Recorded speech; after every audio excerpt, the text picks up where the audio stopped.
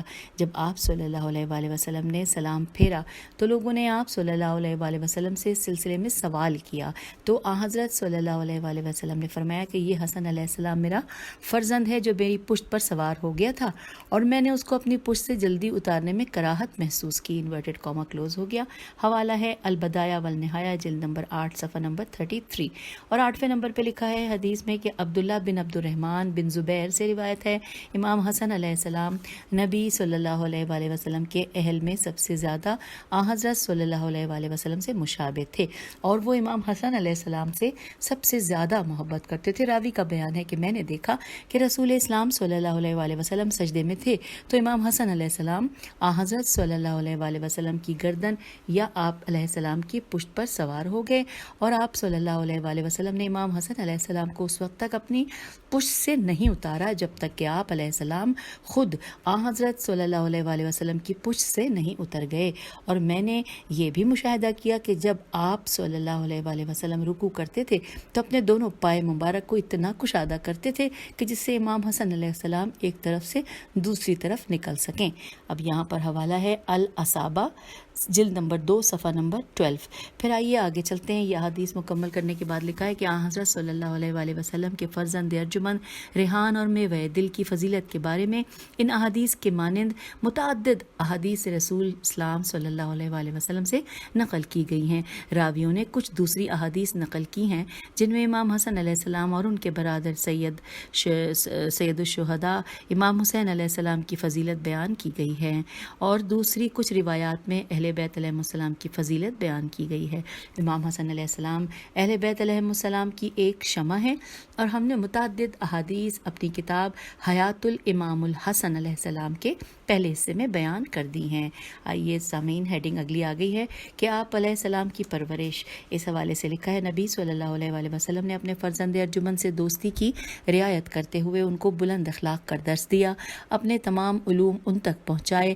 آپ علیہ السلام کی تربیت آپ علیہ السلام کے والد بزرگوار امیر المومنین علیہ السلام نے کی، جو دنیا اسلام کے سب سے بلند و افضل معلم ہیں، جنہوں نے آپ علیہ السلام کی ذات اور نفس کو کریم اور عظیم مثال سے آراستہ کیا، یہاں تک کہ آپ علیہ السلام ان کی سچی تصویر بن گئے۔ اسی طرح آپ علیہ السلام کی والدہ گرامی سیدۃ النساء العالمین زہرا سلام اللہ علیہا، جو کہ رسول صلی اللہ علیہ وآلہ وسلم نے خالص ایمان، اللہ سے عمیق عین میم یہ قاف محبت اور اس سے مضبوطی سے لو لگانے سے آپ علیہ السلام کی تربیت فرمائی۔ پھر لکھا ہے کہ آپ حسن علیہ السلام نے امام حسن علیہ السلام نے بیت نبوت وحی نازل ہونے کی جگہ اور مرکز امامت میں پرورش پائی۔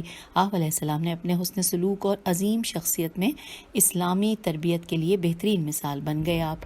پھر لکھا ہے بہترین، اب ہیڈنگ ہے بہترین فضائل و کمالات، یہ ہیڈنگ ہے۔ لکھا ہے امام حسن علیہ السلام بلند ترین صفات و کمالات کا مجسمہ تھے۔ آپ علیہ السلام اپنے جد امجد اور والد بزرگوار کے صفات و کمالات کے مکمل آئینہ دار تھے، جنہوں نے زمین پر فضائل و کمالات کے چشمے جاری کیے۔ امام حسن علیہ السلام فضائل و مناقب، اصل رائے، بلند افکار، ورع و پرہیزگاری، واور عین و پرہیزگاری، وسیع علم اور اخلاق حسنہ میں بلندی کمالات پر فائز ہوئے۔ یہ سب آپ علیہ السلام کے اخلاق کے کچھ جواہر پارے ہیں۔ اب یہاں پر ہیڈنگ آ گئی امامت۔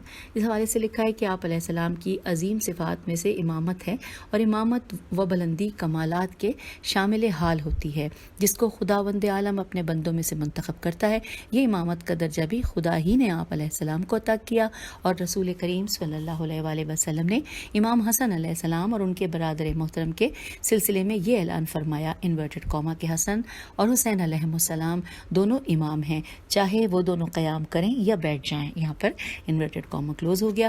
پھر لکھا ہے کہ ہم اس وقت اختصار کے طور پر امامت کے معنی اور اس کے متعلق کچھ مطالب بیان کرنے کے لیے مجبور ہیں، جن سے کہ امام امام علیہ السلام کا مقام اور عظیم شان کا پتہ چلتا ہے۔ قارئین کرام ملاحظہ فرمائیے، اب یہاں پر یہ جو جن پوائنٹس کی صورت میں یہ جو بیان کیا ہے، انہوں نے کہا تھا نا کہ ان کے معنی بتانے کے لیے ہم مجبور ہیں، تو اس میں یہاں پہ کچھ پوائنٹس مجھے نظر آ رہے ہیں جو میں آپ کو بتا دوں۔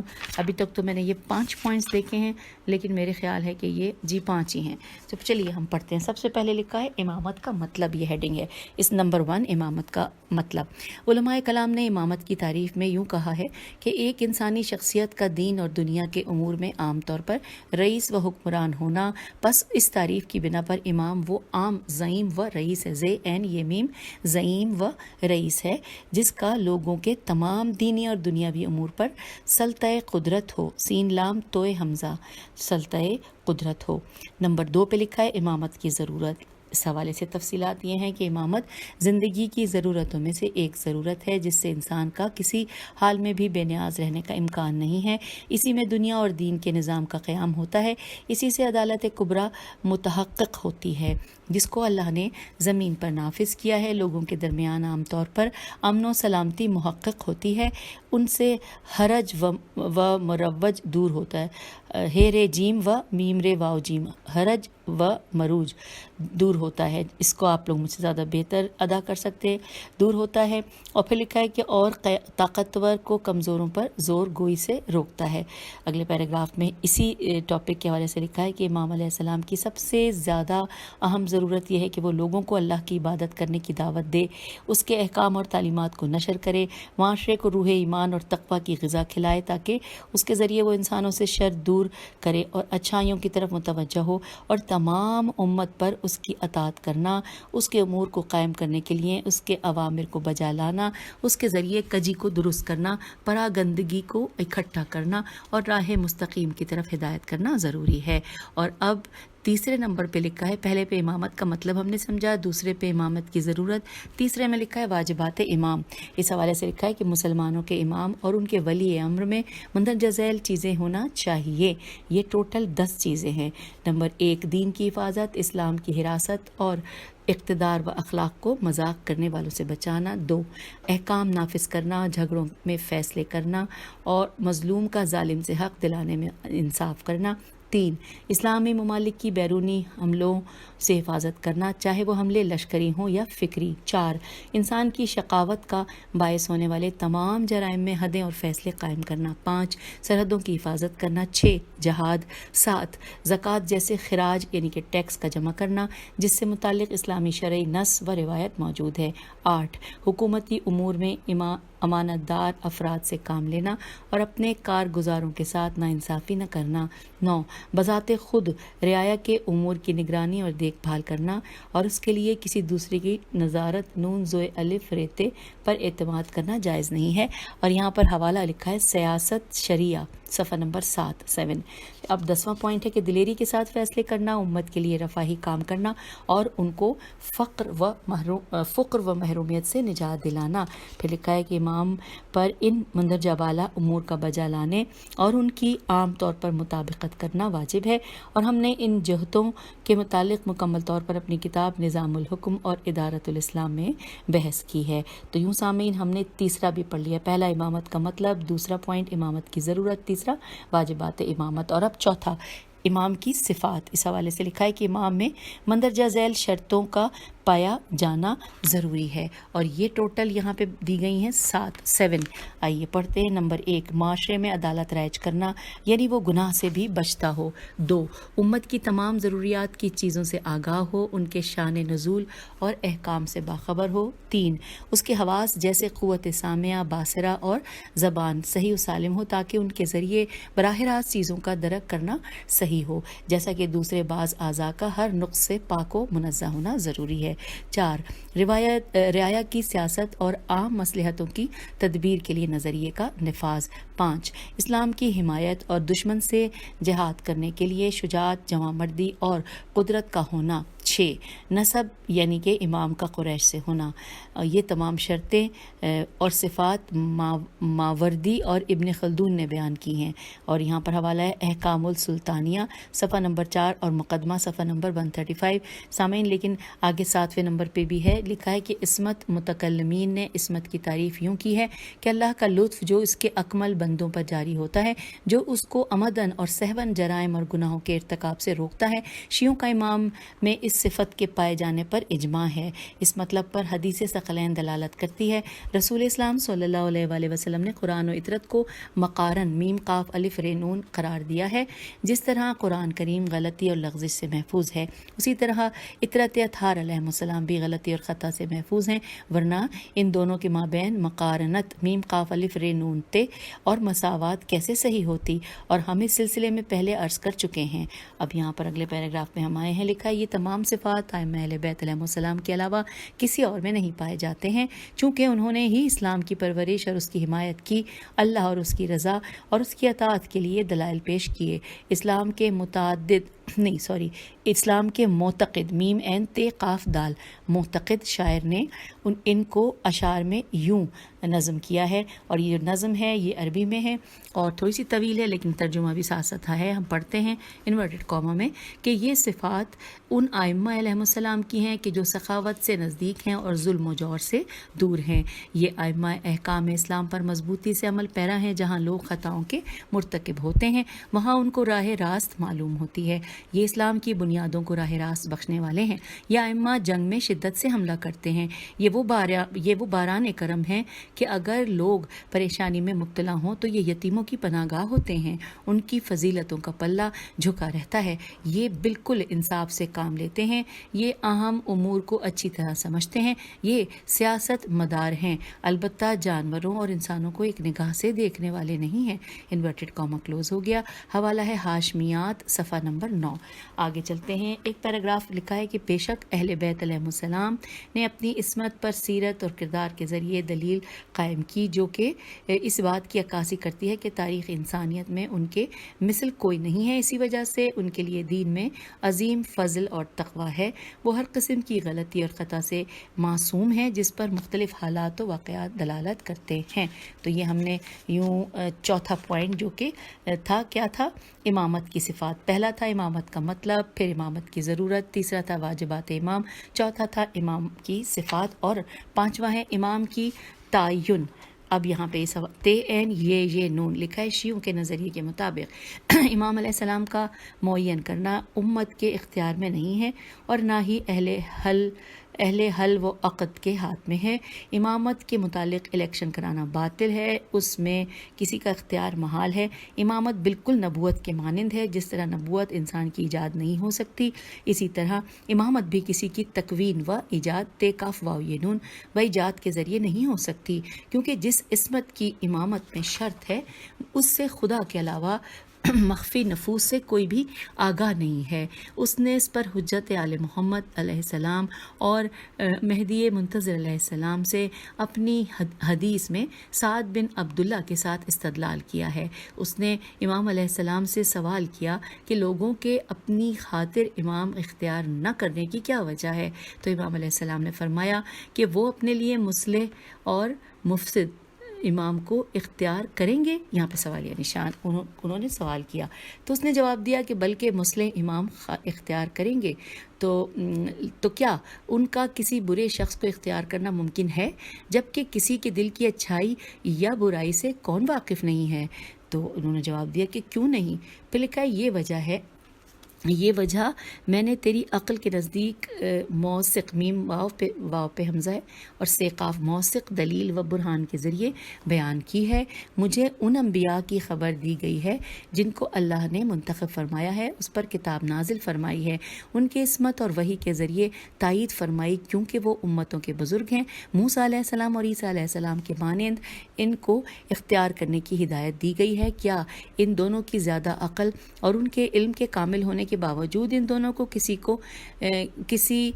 سوری ان دونوں کو کسی کو منتخب کرنے کا اختیار ملتا ہے تو وہ منافق کے سلسلے میں حیرت میں پڑ جاتے ہیں اور فکر کرتے ہیں کہ یہ مومن ہے حالانکہ وہ منافق ہوتا ہے. اب یہاں پر انورٹڈ کاما کلوز ہو گیا, پھر ساتھ نیچے لکھا ہے کہ نہیں, اور اس کے نیچے لکھا ہے کہ حضرت موسیٰ علیہ السلام کلیم اللہ نے اتنی زیادہ عقل, اتنے کامل علم اور اپنے اوپر وحی نازل ہونے کے باوجود اپنی قوم سے اپنے پروردگار سے کیے ہوئے وعدے کے تحت 70 افراد کو منتخب کیا کہ جن کے ایمان و اخلاص میں کوئی شک و شبہ نہیں تھا, جبکہ ان میں منافقین بھی تھے. پھر لکھا ہے کہ اللہ کا ارشاد ہے سورہ اعراف کی آیت نمبر 155 ترجمہ کے, اور موسیٰ علیہ السلام نے ہمارے وعدے کے لیے اپنی قوم کے 70 افراد کا انتخاب کیا, انورٹڈ کاما کلوز. یہاں تک کہ خدا نے فرمایا کہ سورہ نساء کی آیت نمبر 153 میں ترجمہ انورٹڈ کاما کہ جب انہوں نے کہا کہ ہمیں علل اعلان اللہ کو دکھلا دیجئے تو ان کے ظلم کی بنا پر انہیں ایک بجلی نے اپنی گرفت میں لے لیا, انورٹڈ کاما کلوز. جب خدا کی طرف سے نبوت کے لیے منتخب کیا جانے والا شخص بھی فاسد کا انتخاب کر سکتا ہے تو اس سے ہم یہ جان لیتے ہیں کہ منتخب کرنے کا حق صرف اس ذات بابرکت کو ہے کہ جو دلوں کے راز سے واقف ہے. حوالہ نوٹ کیجئے بہار الانوار جلد نمبر 13 اور صفحہ نمبر 127. پھر لکھا ہے کہ انسانی طاقتیں اس امت کے لیے اصلح شخص الف صاد لام ہے شخص کا ادراک کرنے سے قاصر ہے. اس کا اختیار انسان کے بس کی بات ہی نہیں ہے, بلکہ اس کا اختیار تو عالم الغیب خدا کے قبضے قدرت میں ہے. امامت کے متعلق یہ مختصر سی بحث تھی, اور محقق کے لیے تفصیل کی خاطر علم کلام کی کتابوں کا مطالعہ کرنا ضروری ہے. تو سامعین, یہ ہم نے بحث پڑھ لی ہے اور اب ہم آگے چل رہے ہیں. اور لکھا ہے, اب یہاں پر ہیڈنگ آ گئی, لکھا ہے بلند اخلاق امام حسن علیہ السلام کو اپنے جد رسول خدا صلی اللہ علیہ وآلہ وسلم کے بلند اخلاق وراثت میں ملے, جو اپنے اخلاق میں تمام انبیاء علیہ السلام پر فضیلت رکھتے تھے. مورخین نے آپ علیہ السلام کے اخلاق کے متعلق متعدد روایات نقل کی ہیں. انہی میں سے ایک یہ واقعہ ہے کہ ایک شامی شخص آپ علیہ السلام کے پاس سے گزرا تو اس نے آپ علیہ السلام کو دیکھ کر آپ علیہ السلام پر سب و شتم کرنا شروع کیا. امام علیہ السلام خاموش رہے اور اس کو کوئی جواب نہیں دیا. جب وہ شخص سب و شتم کر کے چپ ہو گیا تو امام حسن علیہ السلام نے مسکراتے ہوئے چہرے سے اس سے فرمایا کہ اے بزرگ, میرے خیال میں تم مسافر ہو, اگر تم کچھ چاہتے ہو تو ہم تجھے عطا کریں گے, اگر تم ہدایت چاہتے ہو تو ہم تمہاری ہدایت کریں گے, اگر سواری کی ضرورت ہو تو سواری فراہم کریں گے, اگر تم بھوکے ہو تو تمہیں کھانا کھلا دیں گے, اگر تم محتاج ہو تو تمہیں بے نیاز کر دیں گے, اگر تمہارے پاس رہنے کی جگہ نہیں ہے تو ہم اس کا انتظام کر دیں گے. یہاں پر انورٹڈ کاما کلوز ہو گیا. پھر لکھا ہے کہ جب امام علیہ السلام اس سے اپنے نرم و لطیف کلام سے پیش آئے تو اس کے ہوش اڑ گئے. وہ کوئی جواب نہ دے سکا. وہ اس شش و پنج میں پڑ گیا کہ امام علیہ السلام سے کیسے عذر خواہی کرے اور جو کچھ گناہ مجھ سے صادر ہو گئے ہیں ان کو کیسے مٹائے. اور اس نے کہنا شروع کیا کہ اللہ بہتر جانتا ہے کہ وہ اپنی رسالت کہاں قرار دے. حوالہ نوٹ کیجئے, حوالہ جات ہیں ایک سے زیادہ. مناقب ابن شہر آشوب جلد نمبر 2 صفحہ نمبر 149, الکامل مبرد جلد نمبر 1 صفحہ نمبر 190 سے 192 تک. آئیے یہ حوالہ آپ نے نوٹ کر لیے, چلیے آگے پڑھتے ہیں. لکھا ہے آپ علیہ السلام کے عظیم اخلاق کا یہ حال تھا کہ آپ علیہ السلام ایک جگہ تشریف فرما تھے اور وہاں سے کہیں جانے کا قصد رکھتے تھے تو وہاں پر ایک فقیر آ گیا. آپ علیہ السلام اس کے ساتھ بڑی شفقت اور مہربانی کے ساتھ پیش آئے اور اس نے فرمایا کہ تم اس وقت آئے ہو جب میں وہاں سے اٹھنے کا ارادہ کر رہا تھا, تو کیا تم مجھے یہاں سے جانے کی اجازت دیتے ہو؟ تو امام علیہ السلام نے ان بلند اخلاق سے فقیر متعجب ہوا اور امام علیہ السلام کو وہاں سے چلے جانے کی اجازت دے دی.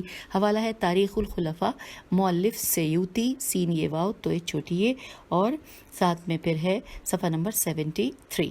اور اس کے بعد پھر آگے لکھا ہے کہ یہ آپ علیہ السلام کا بلند اخلاق تھا کہ ایک مرتبہ آپ علیہ السلام فقیروں کی ایک ایسی جماعت کے پاس سے گزرے جو زمین پر بیٹھے ہوئے کھانا کھا رہے تھے. انہوں نے آپ علیہ السلام کو اپنے ساتھ کھانے کی دعوت دی تو آپ علیہ السلام نے ان کی دعوت قبول کر لی اور ان کے پاس بیٹھ کر کھانا کھانے لگے اور فرمایا خدا بند عالم متکبروں کو دوست نہیں رکھتا. پھر ان کو مہمان ہونے کی دعوت دی تو انہوں نے آپ علیہ السلام کی دعوت پر لبیک کہا. آپ علیہ السلام نے ان کو کھانا کھلایا, کپڑا دیا اور ان کو اپنے الطاف سے نوازا، اور الف لام تو الف فے، الطاف سے نوازا۔ حوالہ نوٹ کیجیے، ایان الشیعہ جلد نمبر 4 صفحہ نمبر 24۔ اور اب ہم پڑھنے جا رہے ہیں اگلی ہیڈنگ وسعت حلم۔ لکھا ہے آپ علیہ السلام ایسے حلیم و بردبار تھے کہ جو بھی آپ علیہ السلام کے ساتھ بے ادبی کرتا، آپ علیہ السلام اس کے ساتھ احسان کرتے تھے۔ مورخین نے آپ علیہ السلام کے حلم سے کے متعلق متعدد واقعات قلم بند کیے ہیں۔ ایک واقعہ یہ ہے کہ آپ علیہ السلام نے جب اپنی بکری کا ایک پیر ٹوٹا ہوا دیکھا تو اپنے غلام سے فرمایا کہ یہ کس نے کیا ہے؟ غلام نے کہا کہ میں نے۔ امام نے کہا تو نے ایسا کیوں کیا غلام؟ تاکہ آپ علیہ السلام اس کی وجہ سے ناراض ہو جائیں۔ امام علیہ السلام نے مسکراتے ہوئے فرمایا میں تجھے ضرور خوش کروں گا۔ امام علیہ السلام نے اس پر بہت زیادہ بخشش کر کے اسے آزاد کر دیا۔ حوالہ ہے مقتل الحسین علیہ السلام خوارزمی جلد نمبر 1 صفحہ نمبر 147۔ پھر لکھا ہے آپ علیہ السلام کے سخت دشمن مروان بن حکم نے آپ علیہ السلام کے عظیم حلم کا اعتراف کیا ہے، اور جب آپ علیہ السلام کا جسم اطہر حفیرہ قدس میں حمزہ حفیرہ قدس میں لے جایا گیا تو اس نے آپ علیہ السلام کے جنازے کو کاندھا دینے میں سبقت کی۔ امام حسین علیہ السلام یہ دیکھ کر متعجب ہوئے اور اس نے فرمایا کہ آج تم اس کا جنازہ اٹھانے کے لیے آ گئے جس پر تم کل غیظ و غضب کا گھونٹ پیتے تھے۔ پھر لکھا ہے کہ یہاں پہ انورٹڈ کاما کلوز ہو گیا۔ اب اگلی لائن ہے کہ مروان نے کہا کہ جس کا حلم پہاڑ کے مانند ہو میں اس کے ساتھ ایسا ہی کروں گا۔ حوالہ ہے شرح نہج البلاغہ ابن ابی الحدید جلد نمبر 4 صفحہ نمبر 5۔ پھر لکھا ہے کہ امام حسن علیہ السلام اپنے حلم، بلند آداب اور عظیم اخلاق میں ایک نمونہ تھے، اور اسی صفت کی وجہ سے آپ علیہ السلام لوگوں کے قلوب میں جگہ بنائے ہوئے تھے۔ سامعین اب اگلی ہیڈنگ ہے سخاوت۔ اور سامعین جیسا کہ میں نے آپ سے کہا تھا کہ ہم کچھ صفحات ایک ریکارڈنگ میں پڑھ لیں، ایک سٹنگ میں پڑھ لیں گے اور کچھ بعد میں پڑھ لیں گے، تو اب ہم نے آدھے پڑھ لیے ہیں اور ہمارے 25 منٹس ہو گئے ہیں، اور تو بجائے اس کے کہ ہم باقی 10-11 صفحات جلدی گھبراہٹ میں پڑھیں، اس سے بہتر ہے میں آرام سے سکون سے پڑھیں، کیونکہ یہ وہ ہستیاں ہیں جن کے بارے میں جو کچھ ہم پڑھتے جاتے ہیں ہماری دل کے اندر جذب ہوتا جاتا ہے، تو اس کے لیے اچھا ہے کہ ہم جتنا ٹائم اس کو تسلی سے پڑھیں۔ تو پھر یہ جو سخاوت والا ابھی میں نے آپ کو بتایا ہیڈنگ، اس کو ہم پڑھیں گے انشاءاللہ اگلی سٹنگ میں، اور وہ بہت جلدی میں بھی ساتھ ہی ریکارڈ کر رہی ہوں اور آپ بھی ساتھ ہی، آپ تک پہنچ گیا ہوگا، اپلوڈ ہو جائے گا، تو آپ بھی ساتھ ہی بٹن آن کیجئے، اس کا سوئچ آن کیجئے موبائل کا یا لیپ ٹاپ کا یا جہاں سے بھی آپ سن رہے ہیں، اور پھر نیکسٹ اس کو میرے ساتھ آ جائیے، سخاوت ہم مل کر پڑھیں گے۔ تو اس پارٹ یعنی کہ اور ہاں یہ بھی میں بتا دوں، یہ پیج نمبر 159 پہ ہم پہنچ گئے ہیں، اور اسی پیج پہ یہ ہم نے آدھا پڑھ لیا ہے، اسی پیج پہ ملتے ہیں۔ اب اجازت دیجیے، خدا حافظ، فی امان اللہ۔